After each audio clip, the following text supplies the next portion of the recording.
Hello guys, welcome back to my channel Ashmi Mukherjee blog. তো আজকের ব্লগটা সম্পূর্ণ আমার অ্যাঞ্জেলকে নিয়ে। আজ হচ্ছে অ্যাঞ্জেলের 2.5 মাসের ইনজেকশন হবে। তো এই জন্য আমরা চলে যাচ্ছি বিডিএম। তো সকাল সকাল আমরা রেডি হয়ে পৌঁছে গেছি বিডিএমে।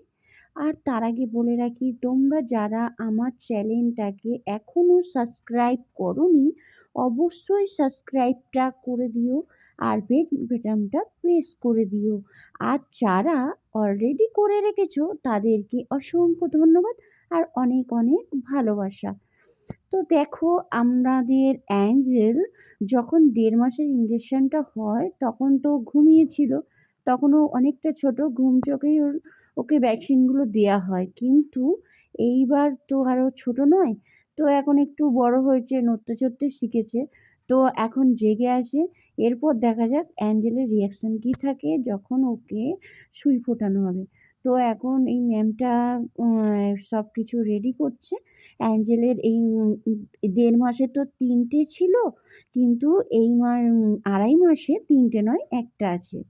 তো এই জন্য হয়তো বেশি চিল্লাবে না, তাও বলতে পারছি না, দেখা যাক কী করে। তো অ্যাঞ্জেলকে দেওয়ার পর অ্যাঞ্জেলের রিয়াকশানটা তোমরাও দেখবে, আমিও দেখব।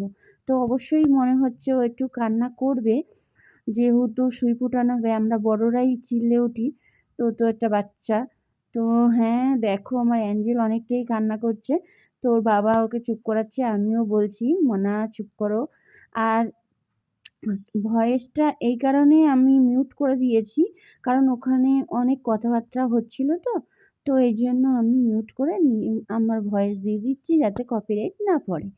তো এই যে ভ্যাকসিনেশনের পর ওকে সব দেওয়া হচ্ছে। আর আমাদের মনাকে, তার মানে অ্যাঞ্জেলকে, এর আগেও যখন 1.5 মাসে দেওয়া হয়েছিল তখনও ওকে একটা ওষুধ দেওয়া হয়েছিল, একটা লিকুইডের মতো প্যারাসিটামলের, যাতে ওর জ্বর না আসে, দিনে 3বার করে। তো এইবারও ম্যামটা ঠিক সেম দিচ্ছে। আর মনার ওখান থেকে না একটু রক্ত বেরাচ্ছিল, ব্লাড বেরাচ্ছিল বলে, তাই এটা তুলোতে একটুখানি তোমার ডেটল দিয়ে তো দিল।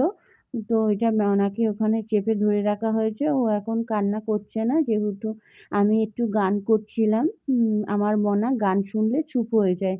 তো এই ওষুধটা দিয়ে দিল আমাদেরকে, মেডিসিনটা বললে এটা দিনে 3বার খাইয়ে দেবে, ব্যথা যন্ত্রণা হবে না।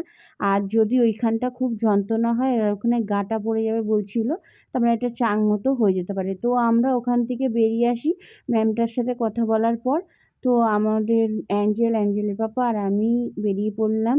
বেরানোর পর আমাদের বাইকটা তো করা রয়েছে, গ্যারেজ করা আছে, তো বাইকটাকে গ্যারেজ থেকে নেব, নিয়ে তারপরে আমরা বাড়ির উদ্দেশ্যে যাব। ব্লগটা যদি ভালো লেগে থাকে অবশ্যই like, comment, share, subscribe. Bye bye.